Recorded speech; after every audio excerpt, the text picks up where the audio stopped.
Lecture du livre Jésus-Christ d'Ellen White. 5e partie. La crucifixion. Gethsémani. Suivi de ses disciples, le Sauveur s'achemine lentement vers le jardin de Gethsémani. La lune est dans son plein, elle resplendit dans un ciel sans nuages. Les tentes des pèlerins sont plongées dans le silence. Jésus avait eu avec ses disciples une conversation animée.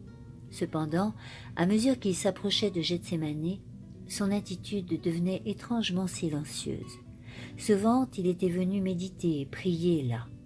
En cette nuit où devait avoir lieu sa dernière agonie, il éprouvait une douleur qu'il n'avait jamais ressentie. Durant toute sa vie terrestre, il avait marché dans la lumière de la présence divine. Alors qu'il se trouvait en conflit avec des hommes qu'inspirait l'esprit de Satan, il pouvait dire « Celui qui m'a envoyé est avec moi. Il ne m'a pas laissé seul parce que je fais toujours ce qui lui est agréable. » Mais cette fois, il paraissait privé de la présence réconfortante de la lumière divine.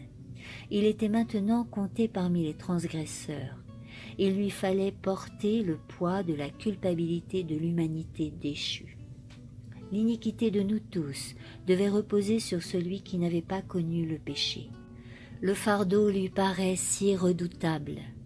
Le fardeau de la faute est si lourd qu'il a lieu de craindre de se trouver pour toujours privé de l'amour de son Père. Sachant quelle aversion Dieu éprouve pour le péché, il s'écrie « Mon âme est triste jusqu'à la mort ». En approchant du jardin, les disciples avaient remarqué le changement soudain qui s'était produit chez le Maître. Ils ne l'avaient encore jamais vu aussi abattu et silencieux, et n'osaient lui demander la cause de sa tristesse. À mesure qu'il avançait, cette angoisse augmentait. Il chancelait comme s'il allait tomber. Les disciples cherchèrent au jardin l'endroit où il avait coutume de se retirer, pensant que le Maître pourrait s'y reposer. Chaque pas lui coûtait un effort. Comme accablé par un fardeau écrasant, il faisait entendre des gémissements. Par 2 fois, ses compagnons durent le soutenir, sans quoi il se serait écroulé sur le sol. À l'entrée du jardin, Jésus laissa tous ses disciples, à l'exception de 3, leur recommandant de prier pour eux et pour lui. Accompagné de Pierre, Jacques et Jean, il pénétra dans le lieu le plus retiré. Ces 3 disciples, compagnons les plus intimes du Christ, avaient contemplé sa gloire sur la montagne de la Transfiguration et vu Moïse et Élie s'entretenant avec lui. Ils avaient entendu la voix du ciel. Le Christ désirait jouir de leur présence immédiate pendant sa grande lutte.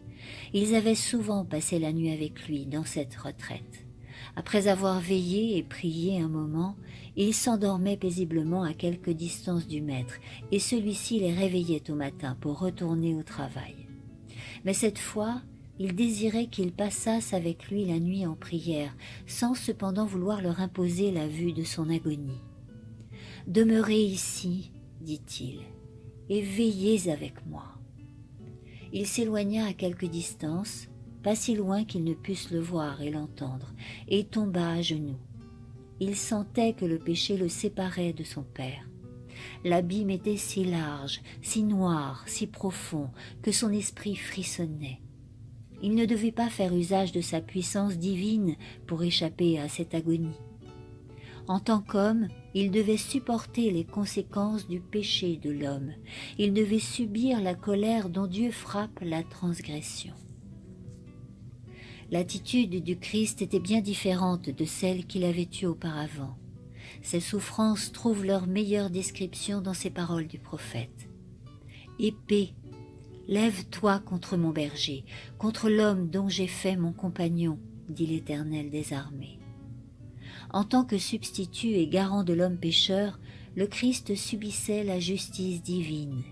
Il voyait ce que signifie cette justice. Jusqu'ici, il avait intercédé pour d'autres. Maintenant, il eût voulu trouver un intercesseur pour lui-même. Sentant que son union avec le Père était brisée, le Christ craignait de ne pouvoir, dans sa nature humaine, sortir victorieux du conflit avec la puissance des ténèbres. Au désert de la tentation, la destinée de la race humaine avait été en jeu et le Christ avait vaincu. Maintenant, le tentateur s'approchait pour la lutte finale, lutte formidable à laquelle Satan s'était préparé pendant les 3 années du ministère du Christ. Tout était en jeu pour lui. S'il échouait maintenant, tout espoir de domination était perdu pour lui. Les royaumes du monde appartiendraient enfin au Christ. Satan serait renversé et jeté dehors. Mais s'il pouvait remporter la victoire sur Jésus, la terre deviendrait son royaume et la race humaine serait pour toujours en son pouvoir. En pensant aux conséquences possibles de la lutte, le Christ redoutait une séparation d'avec Dieu. Satan lui disait que cette séparation serait éternelle s'il devenait le garant d'un monde pécheur. Il serait assimilé au sujet du royaume de Satan et ne retrouverait plus jamais la communion divine. Et qu'avait-il à gagner par son sacrifice? La faute et l'ingratitude des hommes ne paraissaient-elles pas sans remède? Satan dépeignait au Rédempteur la situation sous son jour le plus sombre. Le peuple qui se croit au-dessus de tous les autres à cause de ses avantages temporels et spirituels l'a rejeté. Ils cherchent à le détruire, lui qui est le fondement, le centre et le sceau des promesses faites au peuple particulier. L'un de ses propres disciples qui a écouté ses instructions et qui a joué l'un des premiers rôles dans l'Église va le trahir. Un autre, des plus ailés, va le renier. Tous l'abandonneront. Le Christ reculait d'effroi à cette pensée. Que ceux qu'il s'était efforcé de sauver et qu'il avait tant aimés puissent devenir les complices de Satan, son âme en était transpercée. La lutte était effroyable. La mesure en était donnée par la culpabilité de sa nation, de ses accusateurs et du traître, par la culpabilité d'un monde plongé dans l'iniquité. Les péchés des hommes pesaient lourdement sur le Christ, qui se sentait écrasé par le sentiment de la colère dont Dieu frappe le péché.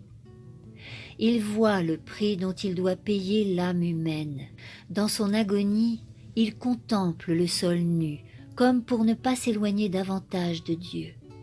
La froide rosée nocturne tombe sur son corps prosterné, sans qu'il y prête attention. De ses lèvres pâles jaillit ce cri plein d'amertume. « Mon Père, s'il est possible que cette coupe passe loin de moi !»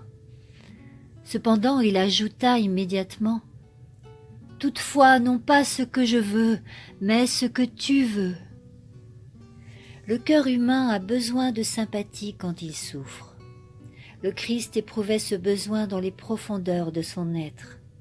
Dans l'agonie suprême de son âme, il s'approcha des disciples avec un désir intense de recevoir quelques paroles de consolation de ceux qu'il avait si souvent réconfortés et protégés au sein de la douleur et de la détresse. Celui qui, toujours, avait eu pour eux des paroles de sympathie, endurait maintenant une agonie surhumaine et il désirait les voir prier pour lui et pour eux-mêmes. Combien la malignité du péché lui paraissait grande. Il était fortement tenté de laisser la race humaine porter les conséquences de son propre péché et de garder, lui, son innocence devant Dieu. Si seulement il se sentait compris et apprécié par les disciples, il en serait fortifié. S'étant levé péniblement, il vint en chancelant à l'endroit où il avait laissé ses compagnons. Mais il les trouva endormis. S'il les avait vus en prière, cherchant leur refuge en Dieu pour échapper aux influences de Satan, il eût éprouvé un soulagement. La fermeté de leur foi l'eût réconforté. Mais il n'avait pas tenu compte de l'avertissement réitéré. « Veillez et priez !» Tout d'abord, fort troublés en voyant leur maître, d'habitude si calme et si digne, en proie à une douleur incompréhensible, ils avaient prié, tandis que leurs oreilles étaient frappées par les cris de l'homme de douleur. Ils n'avaient pas l'intention d'abandonner leur maître, mais ils semblaient paralysés par une sorte de torpeur qu'ils auraient pu secouer s'ils avaient continué de plaider auprès de Dieu. Ils ne comprirent pas la nécessité de veiller et de prier avec ferveur afin de pouvoir résister à la tentation. Immédiatement avant de se diriger vers le jardin, Jésus avait dit aux disciples, « Vous allez tous avoir une occasion de chute. » Ils avaient assuré avec la dernière énergie qu'ils étaient prêts à l'accompagner en prison et à la mort. Ce pauvre Pierre, toujours plein de lui-même, avait ajouté « Quand tu serais pour tous une occasion de chute, tu ne le seras jamais pour moi. » Mais les disciples se fiaient à eux-mêmes. Malgré les conseils du Christ, ils ne regardaient pas vers leur puissant soutien. C'est ainsi qu'ils se trouvèrent endormis au moment où le Sauveur avait le plus grand besoin de leur tendresse et de leur prière. Pierre lui-même dormait. Jean, le disciple bien-aimé qui s'était appuyé sur le sein de Jésus, dormait lui aussi. L'amour que Jean avait pour son maître aurait dû pourtant le tenir éveillé. À cette heure de douleur suprême, il aurait dû joindre ses ferventes prières à celles de son cher Sauveur. Le Rédempteur avait passé des nuits entières en prière pour que la foi de ses disciples n'eût pas à défaillir. Si Jésus avait maintenant posé cette question à Jacques et à Jean, « Pouvez-vous boire la coupe que je dois boire ?» Ils n'auraient pas osé répondre, « Nous le pouvons. » Les disciples se réveillèrent en entendant la voix de Jésus, mais c'est à peine s'ils purent le reconnaître, tant l'angoisse altérait son visage. S'adressant à Pierre, Jésus dit « Simon, tu dors, tu n'as pas veillé 1 heure. Veillez et priez, afin que vous ne tombiez pas dans la tentation. L'esprit est plein de bonne volonté, mais la chair est faible. » La faiblesse des disciples éveillait la compassion de Jésus. Ils craignaient qu'ils ne fussent pas capables de supporter l'épreuve de la trahison et sa mort. Sans leur faire de reproche, il leur dit « Veillez et priez, afin que vous ne tombiez pas dans la tentation. » Même dans cette grande agonie, ils cherchaient une excuse à leur faiblesse. « L'esprit est plein de bonne volonté, dit-il, mais la chair est faible. » Le Fils de Dieu fut ressaisi par l'agonie, et défaillant, épuisé, il retourna en chancelant au point qu'il venait de quitter. Sa souffrance était encore plus intense. Son angoisse était telle que sa sueur devint comme de grosses gouttes de sang qui tombaient à terre. Les cyprès et les palmiers étaient les témoins silencieux de son angoisse. Leur feuillage laissait tomber une épaisse rosée sur son corps exténué, comme si la nature pleurait sur son auteur, se débattant seule contre la puissance des ténèbres. Peu de temps auparavant, Jésus avait semblé un cèdre puissant, résistant à l'orage de l'opposition déchaînée contre lui. Des volontés opiniâtres, des cœurs pleins d'une malice subtile, avaient cherché en vain à le confondre et l'accabler. Il s'était tenu debout, revêtu d'une majesté divine. Maintenant, il était semblable à un roseau battu et ployé par une violente tempête. Il s'était approché de la consommation de son œuvre en conquérant, remportant à chaque pas une nouvelle victoire sur la puissance des ténèbres. Sa voix, maintenant, dans le silence du soir, n'avait pas des accents de triomphe. Elle était pleine d'une angoisse toute humaine. Ces paroles du Sauveur parvenaient aux oreilles des disciples. « Père, si tu voulais éloigner de moi cette coupe, toutefois, que ta volonté soit faite et non la mienne. » Les disciples auraient voulu aller vers lui, mais il leur avait dit de demeurer là, veillant et priant. Quand Jésus revint à eux, il les trouva de nouveau endormis. Il ressentait un même besoin de compagnie. Il désirait entendre de la part des disciples quelques paroles qui pussent le soulager et dissiper les ténèbres qui l'accablaient. Mais leurs yeux étaient appesantis, ils ne savaient que lui répondre. Réveillés par sa présence, ils virent son visage recouvert d'une sueur sanglante, et ils en furent tout effrayés. Ils ne pouvaient comprendre son angoisse. Il était un sujet d'étonnement, tant son visage était défait, méconnaissable, tant son aspect différait de celui des autres hommes. Jésus retourna vers sa retraite, et vaincu par l'horreur de ténèbres profondes, tomba à genoux. À cette heure de l'épreuve, l'humanité du Fils de Dieu était tremblante.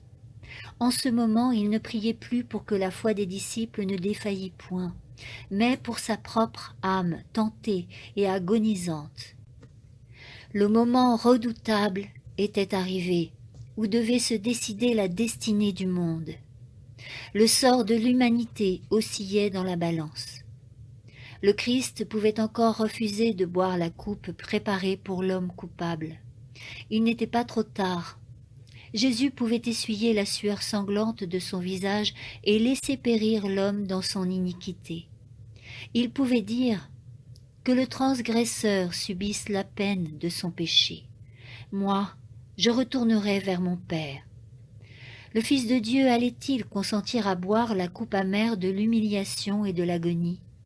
L'innocent allait-il subir les conséquences de la malédiction du péché pour sauver le coupable?